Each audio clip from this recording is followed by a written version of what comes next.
Republic of the Philippines, University of the Cordilleras, Baguio City. I am honored to present to you our guest of honor and speaker this morning. From humble staff accountant, President and CEO of the Philippines Social Security System, to Honorary President of the International Social Security Association in Geneva, Switzerland, Corazon de la Paz Bernardo.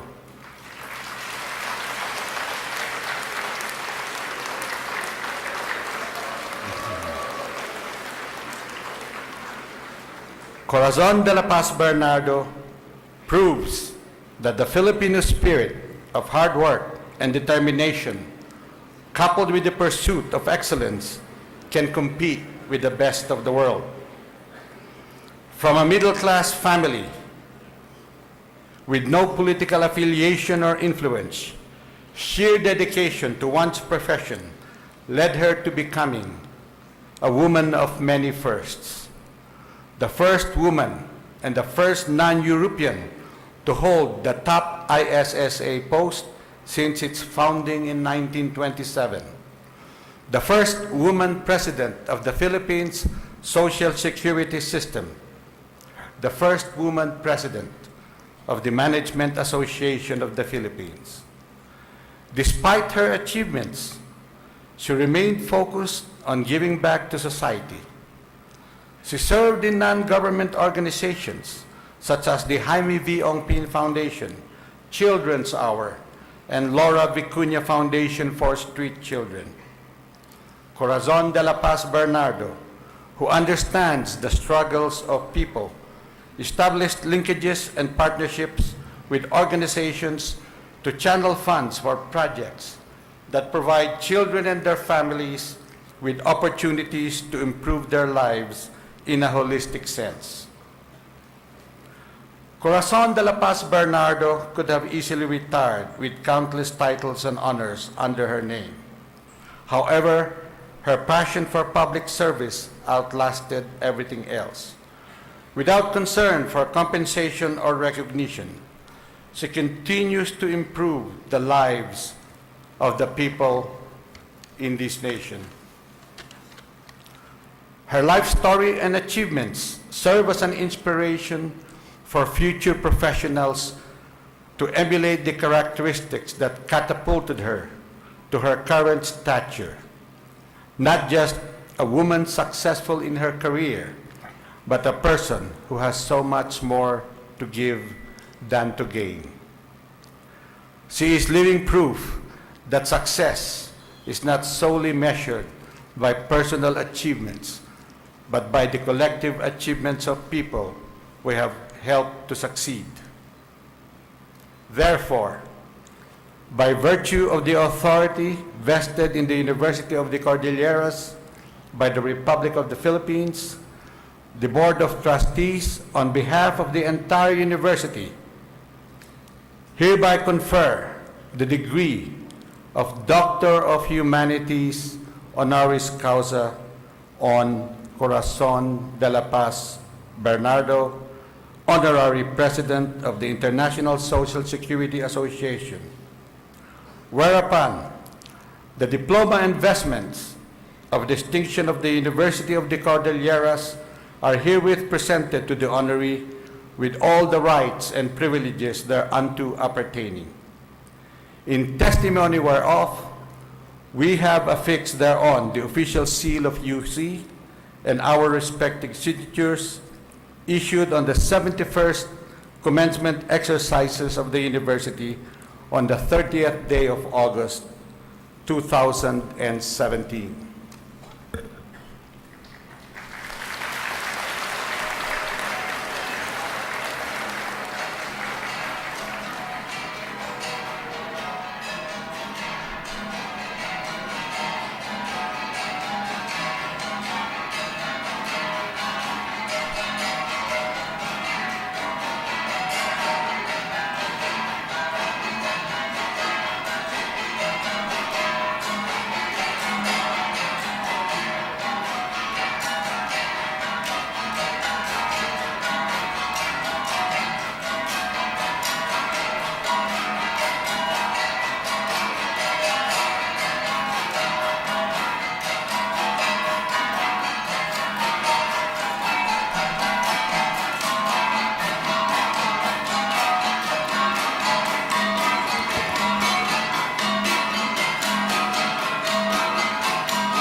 Hindi, ikaw.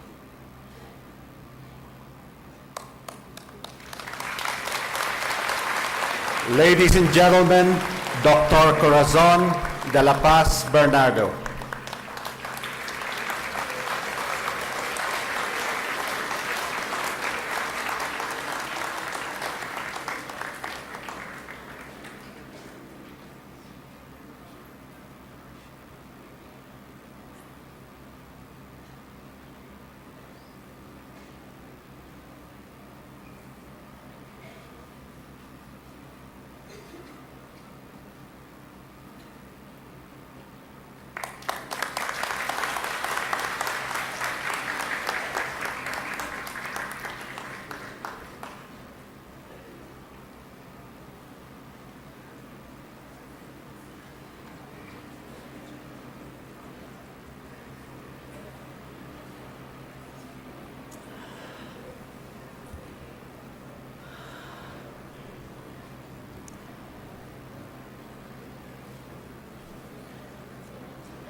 Chairman Jesus Benjamin Salvosa, President Ray Dean Salvosa, members of the Board of Trustees, executive officers, deans, members of the faculty, parents and relatives of the graduating students,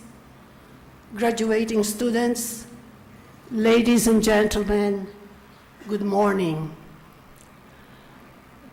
Let me begin by extending my immeasurable gratitude for this award from the University of the Cordilleras, Doctor of Humanities, honoris causa. This is a humbling experience and a challenge for me to deserve it through service to community, country, and humanity. Thank you for this great honor. Thank you.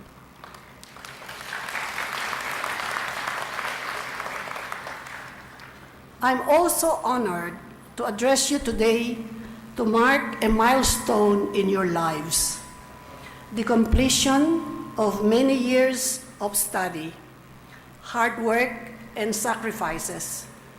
It is a time of also of thanksgiving and an expression of affection for parents, faculty members, school administrators, and staff.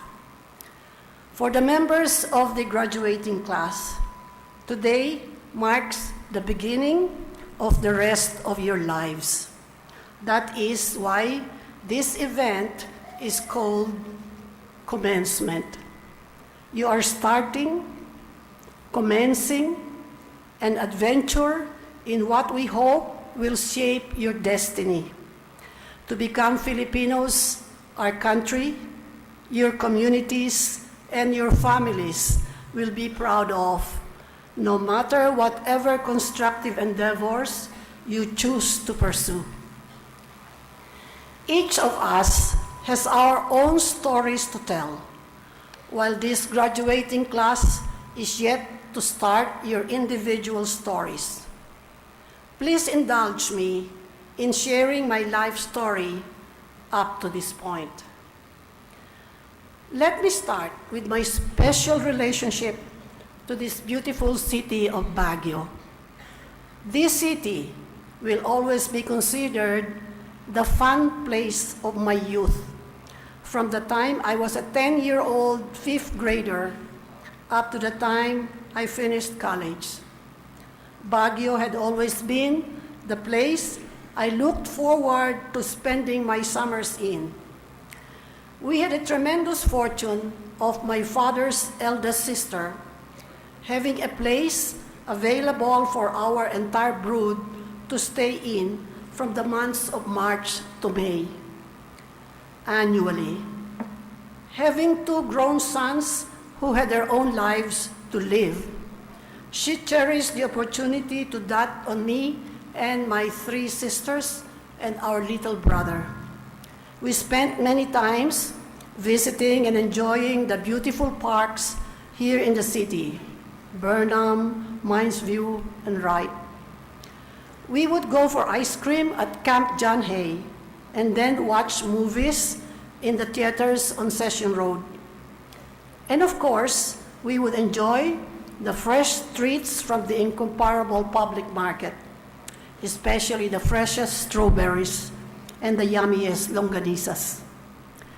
During the Lenten season, the family would pay our respects and attend church services in the cathedral or the Pink Sisters. Yes, a multitude of excellent memories. But with the good comes the bad. I recall a few bouts of summer flu and even at one time chicken pox while we were up here. Yet, however good or bad the experience was, I would always gain enough weight to last me almost my entire school year. As I grew older, my siblings and I started helping our parents with our balut business in Pateros. We would collect the eggs in crates or baskets from Dangwa Transit or Baguio Bus and deliver them to our wholesaler, who in turn would distribute the eggs to vendors at the public market and other parts of the city. We took the payment and sent the empty containers back to our parents in Manila. This was how we earned our spending money for our vacation. It was those summer stays in Baguio that led me to become a trustee at the Jaime V. Ongpin Foundation, the former Benguet Corporation Foundation that has been in operation since the 1980s. Our organization's purpose is to support projects around the Mountain Province, primarily in the areas of community development, forest and water conservation, children protection, women empowerment, microfinance, and organic farming.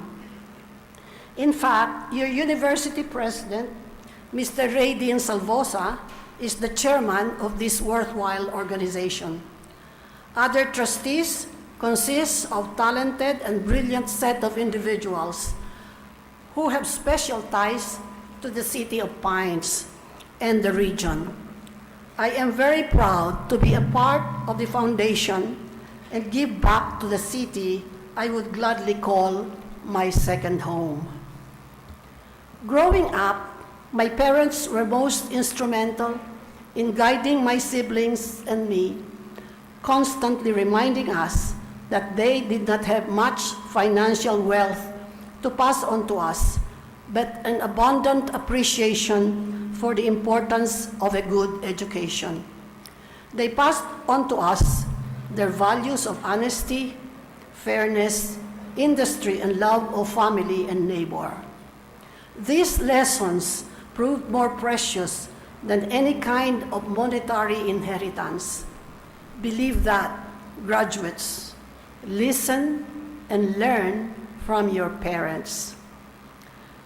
A quote from the American poet Henry Wadsworth Longfellow resonates with me. The heights that great men reached and kept were not attained by sudden flight, but they, while their companions slept, were toiling upward in the night. Let that sink in first. The heights that great men reached and kept were not attained by sudden flight, but they, while their companions slept, were toiling upward in the night. And then I followed that quote with another from the preacher and founder of the Salvation Army, William Booth. Work as if everything depends on working, and pray as if everything depends on praying. Both these quotes have served as a driving force for me to meet my goals and my dreams, whatever challenge may be put before me. In my last 2 years at Rizal High School, my father would often ask me if there could be a chance I would graduate class valedictorian. I told him I believe I had a chance, but a slim one, as my main competitors were guys from Pasig, the capital town of the province of Rizal. And that's where the school was. And he would encourage me then to do my best and pray hard to graduate with top honors. I followed his advice, studied hard, and prayed hard. I prayed to every saint who I believe would listen to my plea for help to graduate at the top, or at least to be class salutatorian, to be able to please my father. In the end, I graduated as class salutatorian, the only girl among 5 honor graduates.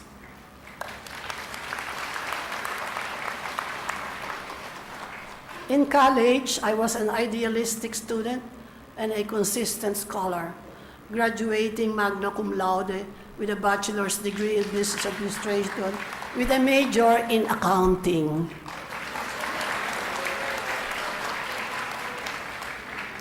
My extracurricular activities in college included being an officer of the UE Student Catholic Action, an officer of the Junior Philippine Institute of Accountants, and the college editor of our annual.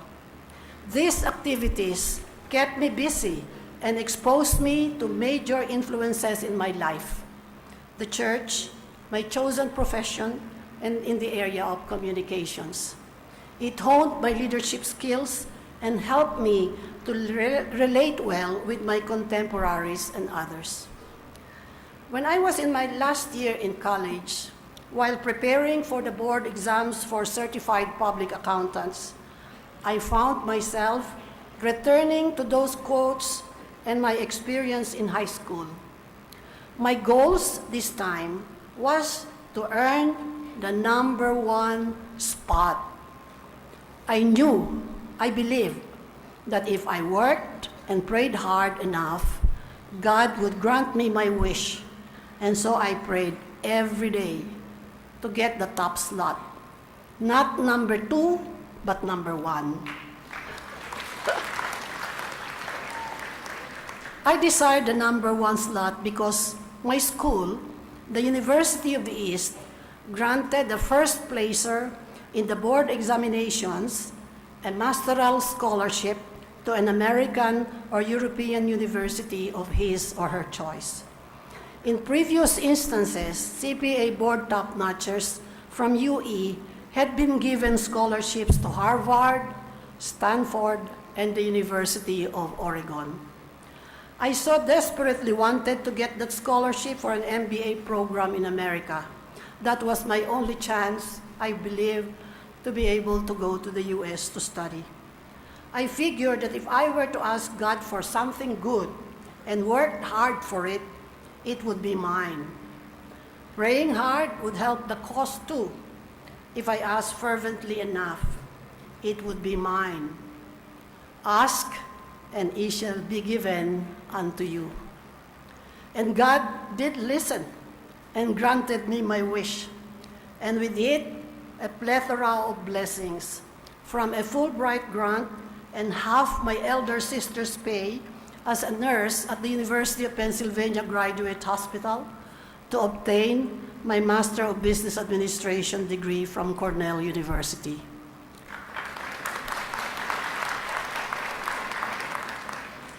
Work hard, pray hard. It's easier said than done, some may say, but it can be done. And so, after all that working hard and praying hard, I had the immense privilege of working with one of the world's top accounting firms, Pricewaterhouse, now known as PricewaterhouseCoopers. I started in the Pricewaterhouse offices in New York City, and later in its Philippine firm. I practiced public accounting with Pricewaterhouse for over 3 decades, 20 years of which as its chair and senior partner in the Philippine office. In 1973, long before you were born, I was the first woman to be admitted as a partner of Pricewaterhouse Philippines, and as it turned out, I was also the first female partner in the whole international firm of Pricewaterhouse, which practiced in over 100 countries. The first woman partner since its beginnings in the United Kingdom in its over 100-year history. It was indeed a privilege and an honor to have been associated with an organization which values are closely aligned with mine and those of our profession, those of fairness, independence, excellence, diligence, integrity, and social responsibility. It also allowed me to become involved in various professional organizations and be elected, often as the first woman to hold the position.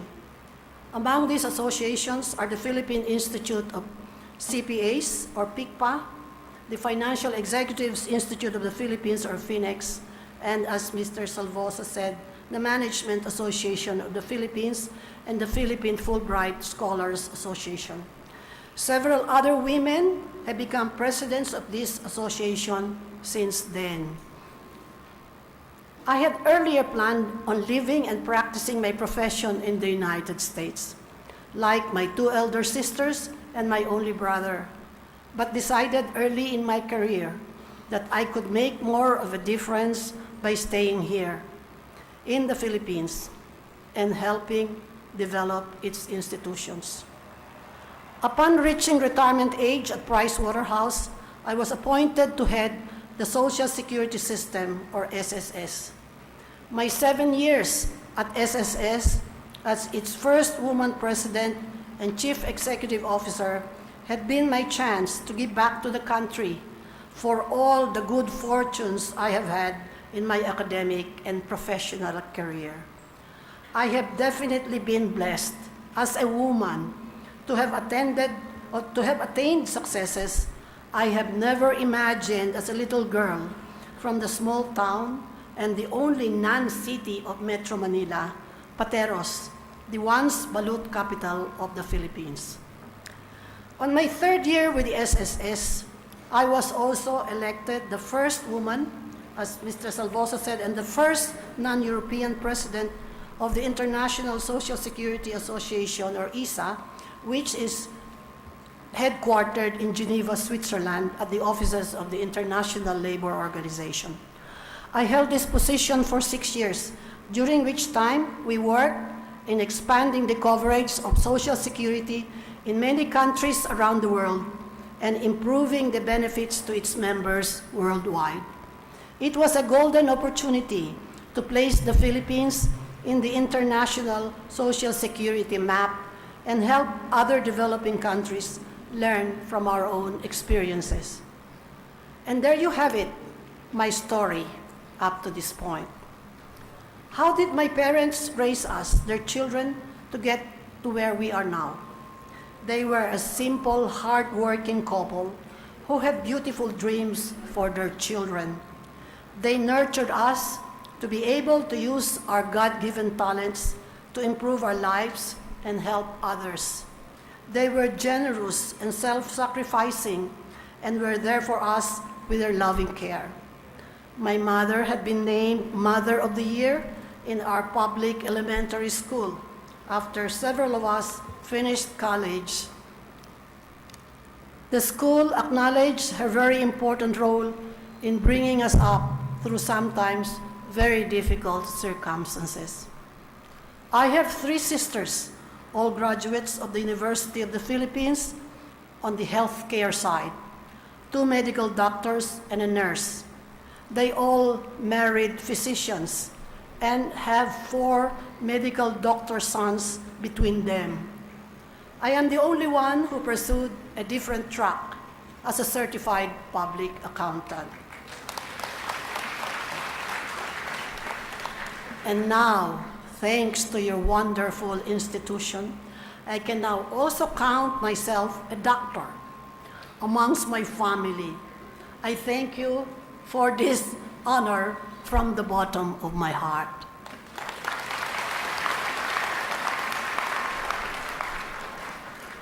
I have been married twice to very good men. My first husband died 22 years ago after having served in government for 19 years in the energy sector. His last assignment was as chair of the National Power Corporation, or NAPOCOR, and presidential advisor on energy in the last 6 months of President Cory Aquino's term, when we were having a series of long brownouts. It was also during his term as executive director of the Office of Energy Affairs that Malampaya gas field in Palawan was discovered and Shell was chosen to develop it. He left government service without any court cases being filed against him. He was a lawyer who placed third in the 1963 bar examinations and graduated valedictorian and magna cum laude of his law class at the University of San Agustin in Iloilo City. He also served as president of the Student Catholic Action of the Archdiocese of Haro, Iloilo. He was never shy about identifying himself as a provinciano. We have a daughter, Maria Pristina, who is here with us.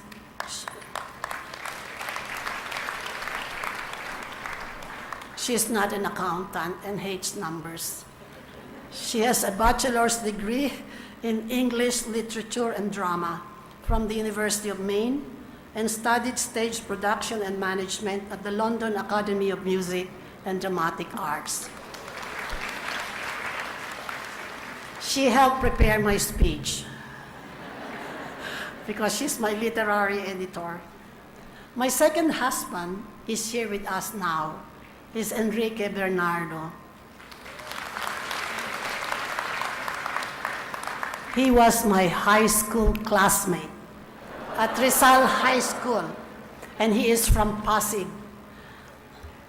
Remember the other 4 honor graduates from my graduating class? Ike was first honorable mention of our class. I defeated him. He didn't know I was praying. We got reacquainted during one of our class reunions. Would you believe? The 50th anniversary of our graduation. He graduated from the University of the Philippines with an BSBA and MBA degrees. He's also a certified public accountant and spent about 20 years working as an expatriate in Hong Kong and Indonesia in the financial and banking sector. He has 2 married sons, both with background in information technology, one living in the US and the other in Australia. He has served for many years as President Commissioner of ANZ Bank in Indonesia.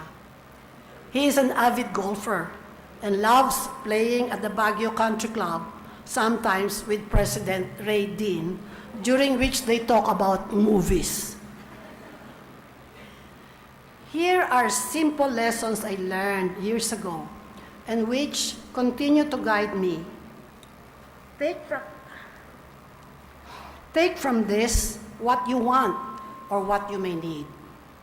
From Bishop Fulton Sheen, humility is the low, sweet root from which all heavenly virtues shoot.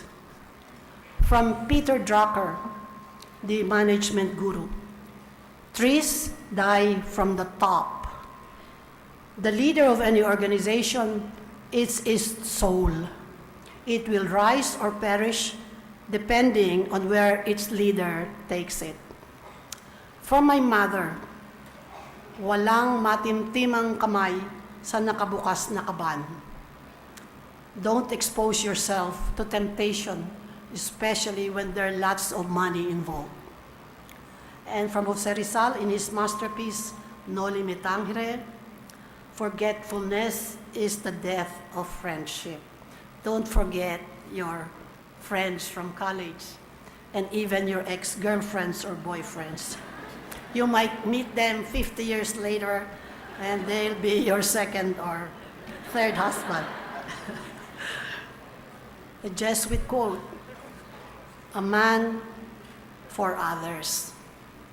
And from Student Catholic Action, let me preach thee without preaching, not by words, but by example. And Lord, teach me to be generous, to serve you as you deserve to be served, to give without counting the cost, to fight without counting the wounds, to work without seeking rest, and to spend my life without expecting any other return than the knowledge that I do your holy will. Lessons I learned while with Price Waterhouse and as a professional. Again, take what you will. Integrity is an organization's foremost asset. Continue the learning process. Change is the most constant phenomenon. Time is the scarcest resource. The organization you lead must be stronger when you retire, better than when you joined it. Love your work and you will succeed. Be a positive thinker. Genius is 90% perspiration and 10% inspiration. Help create jobs when you're in a position to do so. Your people are your best assets. Reward them properly. Keep on training your people and develop them professionally. Take care of your health and those of your family. Provide your people a more balanced life. Take care of your family. Education is one's best weapon in facing the future. Be a good citizen. Pay your taxes. Travel whenever you can. It's a very broadening experience. And now, let me end by quoting from a spiritual message I received recently. Memories are the most beautiful pictures of our mind can paint. Nothing can change or erase them. So let us make each day of our lives meaningful, beautiful, and wonderful. Our kindness may be treated as our weakness. Still, be kind. Our help to others may go unnoticed. Still, be helpful. Our being honest may lead some to cheat us. Still, be honest. Our good deeds today may not be remembered at all tomorrow. Still, do good at all cost. It is between us and our God.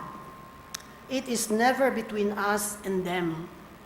It is not material things that give us a good life, but the real affection, respect, love, and friendship that are in our midst and which we care to share with others. We simply need to trust in the way the Spirit of God leads us in the different situations we encounter.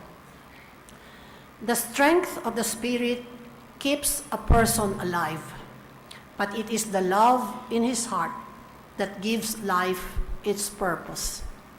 May our Almighty God fill our hearts with love, our souls with peace, our mind with wisdom, and our being with good health. Congratulations, graduates.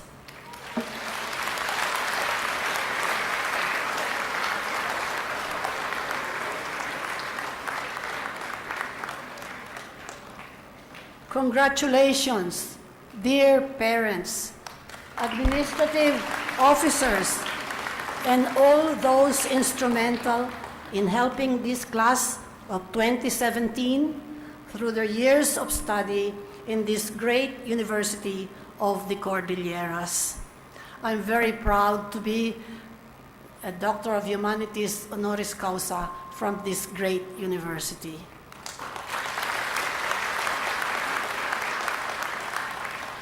May your future be one that will be a constant source of pride to your loved ones, to this university, to your communities, and our country. May God be with you always. Thank you.